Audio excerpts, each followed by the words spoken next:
যারা অসংখ্য জিনকে চিকিৎসার জন্য ব্যবহার করে তাদের থেকে চিকিৎসা নেওয়ার ব্যাপারে কিছু বলবেন? আ জিনকে বশে রেখে বাধ্য করা এবং তাকে নির্দেশ দিয়ে বিভিন্ন কাজ হাসিল করা, এটি নিষিদ্ধ।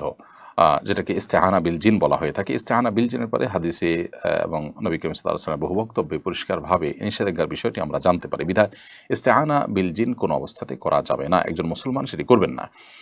তবে এর বাইরে জিনদের থেকে আ জিনরা নেককার জিনদের আ কোনো তথ্য যদি আমাদেরকে দেন, সেটা যদি আমরা ভেরিফাই করতে পারি, তাহলে সেটা আমাদের কাজে আসতে পারে।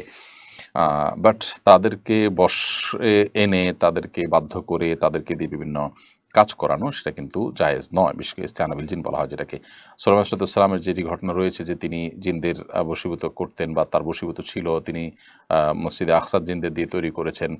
প্রথমত সেটি ছিল সুলাইমান সাল্লামের শরীয়তের বিষয়।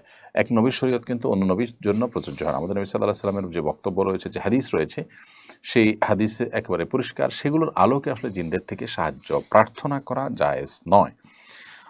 এর বাইরে আরও এর নানাবিধ ব্যাখ্যা এবং বিশ্লেষণও রয়েছে।